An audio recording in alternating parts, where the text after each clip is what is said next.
여러분, 우리가 먹는 문제 굉장히 중요하죠. 어떻게 사느냐, 먹고 사는 문제죠. 굉장히 중요합니다. 예전에는 끼니를 좀 때우기 어려운 그런 시절도 있었습니다. 근데 지금은 그렇지는 않은 것 같아요. 오히려 너무 많이 먹어서 문제인 것 같습니다. 그래서 입을 즐겁게 하는 그런 음식들을 먹게 되고 또 건강을 해치는 일이 있습니다.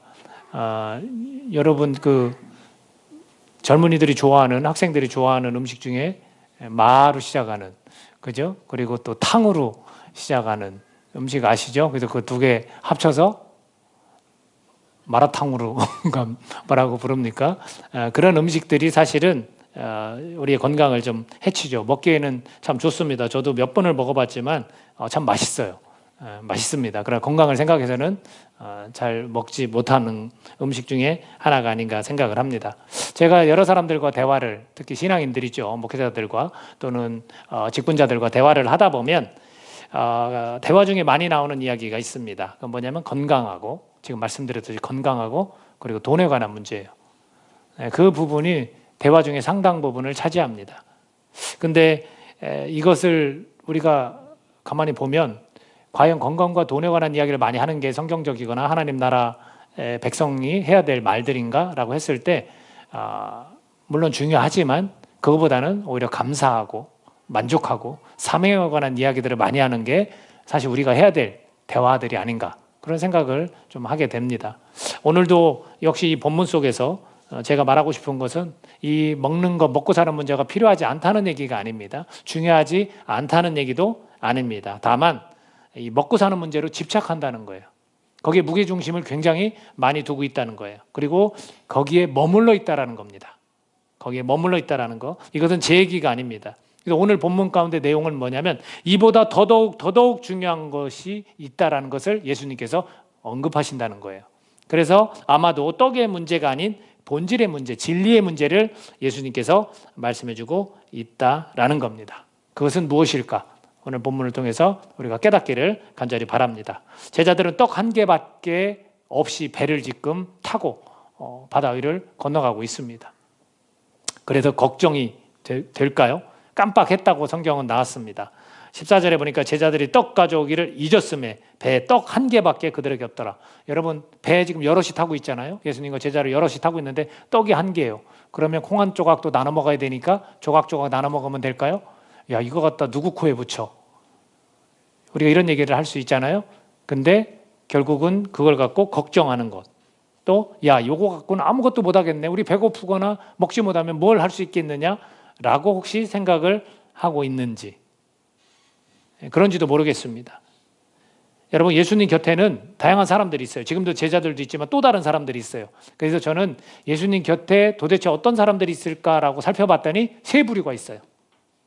여러분, 지금 예수님을 모시고 사세요? 아니면 예수님과 저 멀리 동떨어져 사세요? 예수님을 모시고 살죠. 예수님을 모시고 살 때 예수님 곁에 사람들이 있어요. 저도 그 중에 한 사람이에요. 여러분도 예수님을 모시고 살면 여러분들도 예수님 곁에 있는 사람 중에 한 사람이라는 거죠. 그래서 이 당시에도 예수님 곁에는 사람들이 여럿이 있었는데 세 부류로 나눠지더라고요. 근데 그 세 부류와 저희들과도 관계가 있다는 거예요. 우리를 대입시켜보면 아주 좋을 것 같아요. 그 첫 번째가 어떤 부류냐면 잘 알아듣는 가능성 있는 자들이 있어요. 예수님께서 뭔가를 가르쳐주고 말할 때 그걸 잘 알아들을 수 있는, 잘 알아듣는 그 가능성 있는 자들. 그 사람들은 실수도 많았더라고요. 실수가 있어요, 실수. 그리고 그 사람들은 반복적인 가르침을 받아요. 한 번 가르쳐주고 예수님이 끝난 게 아니라 또 얘기하고 또 얘기하고 또 얘기해 주시더라고요. 그리고 그들은 마음을 지킬 줄 아는 자들이에요. 실수했지만 또 가르치고 또 가르쳐도 자꾸 깜빡하고 잊어버리고 그러는 사람들이지만 그들은 마음을 지킬 줄 아는 자들이에요. 누군 것 같아요? 제자들이에요. 주변에 자꾸 따라다니는, 계속해서 예수님을 쫓아다니는, 나 예수님 위에 살래요. 예수님이 메시아 같아요. 예수님이 이 사회적인 문제와 지금 현 상황을, 당면한 문제들을 다 해결하실 분인 것 같아요. 이렇게 하면서 쫓아다니죠. 그런 부류가 있습니다. 근데도 실수를 한다는 거, 여러 번 가르침을 받아야 된다는 거, 그리고 마음을 지키려고 부단히 애를 쓴다는 거, 이런 사람들입니다. 두 번째는 누구냐면 듣기조차 싫어하는 자들이 있어요. 듣기조차 싫어하는 자들. 아무리 말씀을 줘도 그냥 이 마음속에다 딱 하고 닫아버리는 거예요. 자, 본문 말씀 중에 읽어보면 누군지 나옵니다. 우리 11, 12절 같이 한번 한 목소리 읽겠습니다. 11, 12절 시작. 바리새인들이 나와서 예수를 힐난하며 그를 시험하여 하늘로부터 오는 표적을 구하거늘 예수께서 마음속으로 깊이 탄식하시며 이르시되 어찌하여 이 세대가 표적을 구하느냐 내가 진실로 너에게 이르노니 이 세대에 표적을 주지 아니하리라 하시고. 참 재미났죠? 예수님은 표적을, 기적을, 이적을 많이 행하셨어요. 근데도 불구하고 또 요청을 해요. 도대체 뭘 요청하는 걸까요? 당신이 정말로 당신 말대로 하나님의 아들인 것을, 당신이 메시아이면 메시아인 것을 드러내라. 근데 어떤 식으로 지금 하고 있냐면 힐난한다고 그랬어요. 시험한다고 그랬어요. 힐난하다. 힐난이라는 말이 좀 어려울 수 있는데 이걸 풀으면 그냥 트집을 잡는 거예요. 그래서 지나치게 따지고 드는 거예요. 결국은 함정에 빠뜨리려는 거죠. 걸려 넘어지게 하려는 거죠. 이런 부분이 누가 갖고 있냐면 바리새인들이 갖고 있어요. 그렇다면 이것은 듣기조차 그냥 싫어하는 거예요. 저 말을 하는 사람을 죽이려는 거예요. 매장시키고 싶은 거죠. 그걸 들으려고 하는 게 아닙니다. 자, 이런 부류 누구라고요? 바리새인들이에요. 예수님 주변에는 수도 없이 많은 바리새인들이 있었어요. 자, 이런 부류가 있습니다. 그리고 세 번째로 어떤 부류가 있었냐면 듣기는 들어도 따르지 않으려는 자들이 있었습니다. 대표적인 사람이 오늘 본문에 나옵니다. 누구냐면 헤롯이에요. 헤롯은 누구의 말을 새겨들었었냐면 침례 요한의 말을 새겨들었어요. 그래서 침례 요한이 이야기한 것을 한 귀로 듣고 한 귀로 흘러보내지 않았어요. 고민했어요. 근데 결국은 침례 요한의 목을 친 이유는 뭐였어요? 자신의 안위, 자신의 내뱉은 말, 체면 이런 것 때문에 그런 거예요. 근심하면서도 그 일을 할 수밖에 없는. 그러니까 이 사람은 듣기는 들어요. 예수님의 가르침이나 하나님의 정의로운 진리를 듣기는 듣는데 따르기 싫은 거죠. 따르지 못하는 거죠. 자, 이런 세 부류가 있다라는 것을 꼭 기억하시고 여러분을 한번 대입시켜 보세요. 여러분들을. 자, 그렇다면 나는 어느 부류에 속하는 것일까? 여러분, 지금 말한 이 사람들 중에 두 부류는 주류예요. 주류. 누구와 누굽니까? 헤롯과 같은 사람과 바리새인들이에요. 주류예요. 그 당시에 유대인, 그 당시에 종교인 하면 딱 그들로 압축돼요. 헤롯은 누구냐면 유대인의 분봉왕이에요. 로마가 다스리지만 유대인을 세워서 지역을 나눠서 왕으로 세워줬거든요. 그러니까 그 지역의 주류가 누구예요? 바로 이 사람들이에요. 주류. 그러면 비주류는 누굽니까? 어부들. 예수님이 이렇게 골라낸 사람들 정말 그냥 평범한 사람들이에요. 평범한 목수가 평범한 어부를 부르고 세리들 부르고 정죄받는 사람 부르고 비주류예요. 완전히. 우리가 그런 것도 되게 중요한 것 같아요. 예수님이 누구를 불렀는지. 근데 우리 신앙인들은 자칫 잘못하면 주류에 자꾸 끼려고 해요. 그죠? 정치와 연결되기도 하고요. 자꾸 많은 사람들이 가는 길을 잡고 기웃기웃 하고 나도 저 길로 가야 되지 않을까? 예수님은 그렇게 말씀하신 적이 없습니다. 예수님 항상 본질적이고 진리에 관한 이야기를 하시는 거예요. 근데 그것을 듣기는 들어도 따르기 싫은 거죠. 그러니까 자꾸 주류의 길을 기울이고 주류의 길을 같이 가고 싶어 하고 이런 모습도 있다라는 겁니다. 그리고 주님께서 이 두 부류, 주류인 이 바리새인과 헤롯에게 빗대어서 하신 말씀이 있습니다. 자, 15절입니다. 15절. 같이 읽어볼까요? 15절. 자, 시작. 예수께서 경고하여 이르시되 삼가 바리새인들의 누룩과 헤롯의 누룩을 주의하라 하시니. 재밌죠? 지금 제자들은 뭐 때문에 걱정하고 있어요? 떡이 한 개밖에 없어서 먹는 문제로 걱정하고 있어요. 그랬더니 이 주님께서 삼가 바리새인의 누룩과 헤롯의 누룩을 주의하라. 지금 기회가 온 거죠. 가르침을 줄 기회가 온 거죠. 그러니까 예수님께서 떡을 갖고 고민하고 있으니까 누룩을 주의해라. 이렇게 말씀하신 겁니다. 누룩은 말 그대로 빵과 이 술을 만드는 그런 발효 시키거든요. 그러니까 그 누룩이 사실 굉장히 좋은 긍정적인 의미도 있지만 부정적인 의미로도 성경은 쓰이고 있습니다. 종교적으로 얘기할 때는 이 누룩이 부패, 죄성을 의미했고요. 긍정적으로 쓸 때는 천국의 보편성, 천국이 막 이렇게 퍼져나갈 것이다. 누룩처럼. 그거와 하나님 나라의 확장성 이런 거일 때는 긍정적인 의미로 누룩이 쓰였던 거죠. 근데 지금은 어떻습니까? 부정적인 의미로 종교적으로 그들이 부패했고 죄성을 암시하고 있다라는 겁니다. 그랬더니 제자들은 이걸 어떻게 받아들입니까? 자, 16절 말씀 읽겠습니다. 자, 16절. 자, 시작. 제자들이 서로 수군거리기를 이는 우리에게 떡이 없음이로다 하거늘. 누룩 얘기하니까 제자들은 그저 떡 걱정. 그러니까 예수님이 뭐라고 하셨냐면 17절에 가서 너희가 어찌 떡이 없음으로 수군거리느냐. 여기서 수군수군 된다는 거는 다른 게 아니에요. 지금 디스커션 한다는 거예요. 의논하고 있어. 야, 이거 어떡하지? 걱정하고 있어요. 야, 떡이 이만큼인데 야, 이거 배를 타고 가는데 우리 이 배 안에 몇 명이야? 이거 다 어떻게 먹지? 그 걱정을 하고 있다라는 거죠. 근데 주님은 뭘 말씀하신 겁니까? 그래, 그 떡, 니네 머리를 잘 짜내서 이 떡을 가지고 우리가 어떻게 할지 고민해봐라. 이걸 원하셨던 겁니까? 그렇지 않는 거죠. 저와 여러분에게 주님께서 원하시는 게 뭘까요? 야, 네 먹고 사는 문제, 너 그거 고민해보고 다른 사람과 의논해서 머리 맞대고 한번 해봐. 그걸 원하시는 걸까요? 그렇지 않은 거죠. 그거는 우리 단번에 알 수 있어요. 예수님께서 무슨 말씀을 해주시고 계십니까? 야, 니네 기억 안 나? 눈으로 봤잖아. 니네 못 들었어? 내가 떡 가지고 축사하는 소리 못 들었어? 오병이어 기적도 분명히 보여주셨고 그 유대인을 좀 상대로 한 그런 기적도 보여주셨고 많은 이방인들까지도 상대로 한 칠병이어도 보여주셨어요. 그래서 묻습니다. 야, 니네 5,000명 먹이고 남은 게 얼마큼이었어? 했더니 자기들로 하여금 대답하게 해요. 뭐라고요? 다 풍족하게 먹고도 12바구니가 남았습니다. 자, 그렇다면 또 하나 질문할게. 4,000명이 먹고 남은 것이 얼마나 됐어? 풍족하게 다 먹고 7광주리에 남았습니다. 다시 한번 그걸 상기시켜 주는 거죠. 제자들 뜨끔했을까요? 안 했을까요? 뜨끔하죠. 뜨끔하죠. 요 떡 한 개. 야, 이게 아무리 우리 볼 땐 작아 보이지만 하나님 나라 법칙으로 보면 이건 굉장한 거거든요. 그렇잖아요? 이 하나라도 충분히 먹고 살 수 있거든요. 주님께서 축복해 주시거든요. 그게 우선이 아닌데 우리의 무게중심 어디에 있습니까? 먹고 사는 문제, 떡에 있다라는 거죠. 진정한 떡은, 생명의 떡은 예수님인데 우리 무게중심은 먹고 사는 떡에 관심이 가는 거예요. 오늘 우리가 그걸 기억할 수 있기를 바랍니다. 이건 분명히 기억할 수 있어야 돼요. 자, 그러면서 주님께서 말씀하신 게 뭐냐면 자, 바리새인들의 누룩, 헤롯의 누룩 주의하라라는 거예요. 우리가 신앙생활하면서 주의해야 돼요, 여러분. 이 두 가지예요. 바리새인들의 누룩은 뭘까요, 그럼? 우리가 한번 유추해내봐요. 바리새인들이 어떤 스타일의 사람들인지 유추해내보고 우리가 전에 들었던 계속 이 마가복음 말씀을 기억해봐요. 있어요.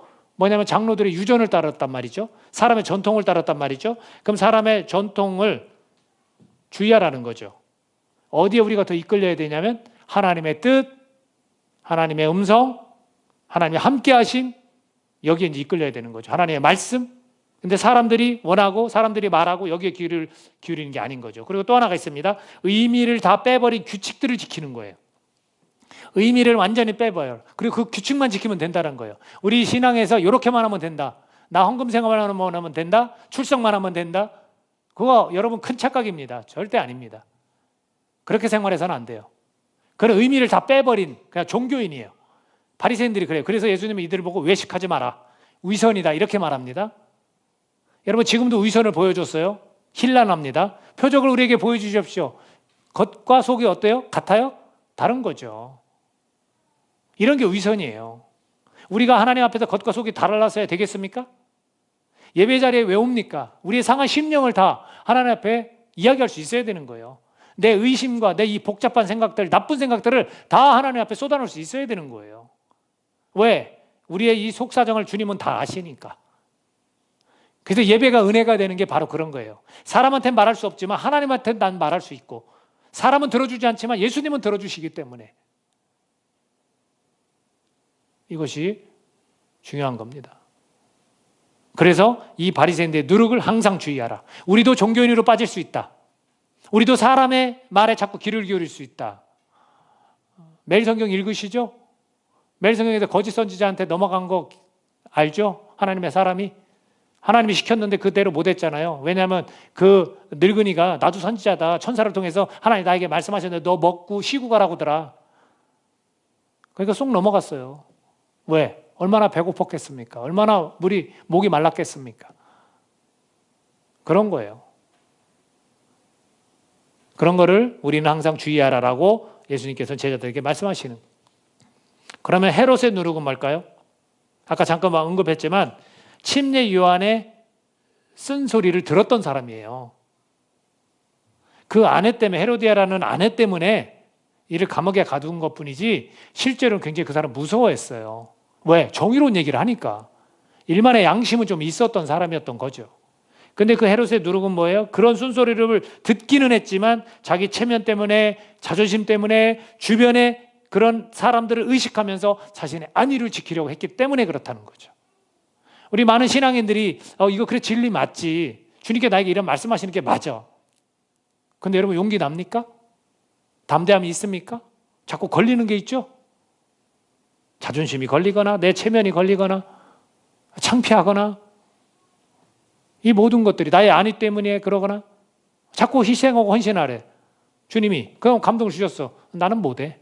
내 안위가 먼저지. 뭔가를 흔쾌히 내놓는 게 쉽습니까? 시간을 내놓던지 이 몸으로 봉사를 내놓던지 물질을 내놓던지 여러분 쉬워요? 그러면 주님께서는 그런 감동을 안 주시는 분입니까? 주시는 분이죠. 근데 안 되는 거예요. 듣기는 듣지만 행동으로 안 되는 거예요. 이게 헤롯의 누룩이에요. 이것도 주의하라는 거예요. 여러분 우리가 이렇게 껍데기처럼 신앙을 형식적으로 껍데기처럼 이 자리에 앉아 계시면 안 됩니다. 내 있는 중심에 있는 속까지 이 마음까지도 다 주님께 드러내고 이 마음에 주님의 그 복음이 들어와서 나를 물들게 하여 주시옵소서라고 간구하셔야 돼요. 주님께서 이 제자들에게 뭐라고 이야기를 하셨냐? 떡이 없어 수군거리는 것, 고민하면서 의논했던 것들을 가지고 주님께서는 뭐라고 하셨냐면 17절 말씀 같이 한번 읽어보도록 할까요? 17절 말씀. 자, 시작. 예수께서 아시고 이르시되 너희가 어찌 떡이 없으므로 수군거리느냐? 아직도 알지 못하며 깨닫지 못하느냐? 너희 마음이 둔하냐? 우리가 주의해야 될 것들이에요. 이게 핵심이에요. 18절에 보면 너희가 눈이 있어도 보지 못하며 귀가 있어도 듣지 못하느냐? 또 기억하지 못하느냐? 주님 무슨 말씀이세요? 내 눈이 이렇게 멀쩡하게 있는데 내 귀가 이렇게 멀쩡하게 있는데 그걸 이야기하시는 게 아니죠. 너네는 곁에서 이 기적들도 다 봤던 사람들인데 아직도 알지 못하고 떡 갖다가 수군거리고 떡 갖다가 의논하고 아직도 깨닫지 못하고 너희 마음은 둔하느냐? 이거를 좀 바꿔서 얘기해 보자고요. 우리가 알아야 될 게 뭡니까? 바로 이 주님이 어떤 분이신지 알아야 하는 거예요. 하나님의 아들임을 우리가 알아야 하는 거예요. 그러면 그분한테는 하나님의 아들이고 하나님이면 못할 게 없는 분이라는 것을 우리가 알아야 되는 거예요. 그리고 깨달아야 하는 거예요. 깨닫지 못하느냐라고 말씀하셨잖아요. 깨달아야 되는 거예요. 아하, 오늘 말씀을 통해서도 아하, 그렇지. 깨달아야 돼요. 그래서 그것을 머리로 깨달았다면 이 가슴까지 갖고 내려와야 돼요. 뭐라고 하냐면 마음이 둔하냐? 여러분 마음이 민감해야 됩니다. 주님의 말씀 앞에 내 마음이 민감해야 돼요. 그래 하고 옳거니 하고 받아들여야 된다는 거예요. 왜 자꾸 거부하고 거절합니까? 이거 헤롯의 누룩이에요. 아니면 듣기조차 싫어하면 이 자리에 오지도 않았겠죠.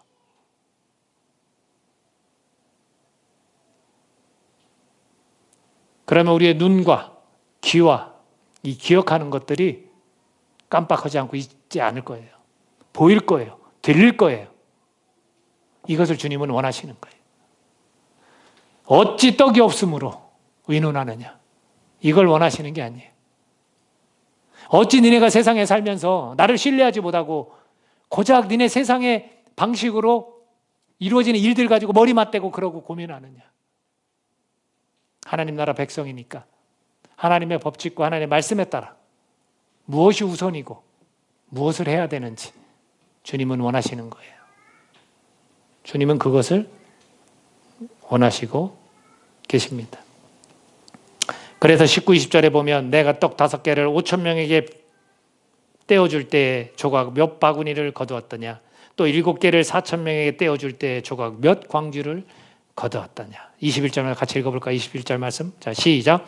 이르시되 아직도 깨닫지 못하느냐 하시니라. 저와 여러분도 여러 번 말씀을 들어야 됩니다. 또 듣고 또 듣고 또 들어야 돼요. 그럼 어느 순간에 성령님께서 이제는 잊혀지지 않는 말씀, 계속해서 기억나는 말씀, 그렇게 도와주실 줄로 믿습니다. 우리는 쉽게 깜빡깜빡해요. 먹을 걸 챙겨왔어야지. 떡을 한 개만 갖고 면 어떡해. 그죠? 근데 우리는 무엇이 우선인지를 알면 그런 것조차도 아무 문제가 안 될 거라고 저는 확신합니다. 여러분의 삶에서 힘들고 어려운 것들, 내가 우선적으로 알아야 될 것들 깨달아가고, 그리고 내가 알아야 하고 내 마음이 주님의 말씀에 민감하다면 여러분 삶에서 세상에서 이루어지는 것들이 크게 여겨지지 않을 줄로 믿습니다. 거기까지 가야죠. 이 부류 중에 나는 어디에 있습니까? 여러분 희한해요. 주님은 다수를 부르지 않았어요. 소수를 불러서 가도록 만드십니다, 여러분.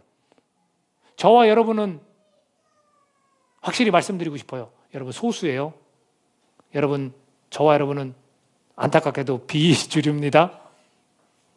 주님이 우리를 통해서 일하실 줄로 믿습니다. 약하고 비천한 자를 들어 쓰실 줄 믿습니다. 그걸 잊지 말아야죠. 무엇이 우리를 가로막습니까? 무엇이 주님 앞으로 더 전진하지 못하게, 주님과 더욱더 가까워지지 못하게 만드는 것입니까? 여러분, 주류들의 의견을 조심하십시오. 그리고 여러분 신앙생활에 있어서 다수의 의견을 조심하십시오. 하나님의 말씀, 예수님과의 관계 속에서 얻어지는 것들을 소중히 여기고, 떡이 우선이 아니다. 떡은 공급된다라는 거죠. 아직도 깨닫지 못하느냐? 깨닫습니다, 주님. 이렇게 저와 여러분이 대답하실 수 있기를 예수님의 이름으로 축복합니다. 기도하겠습니다.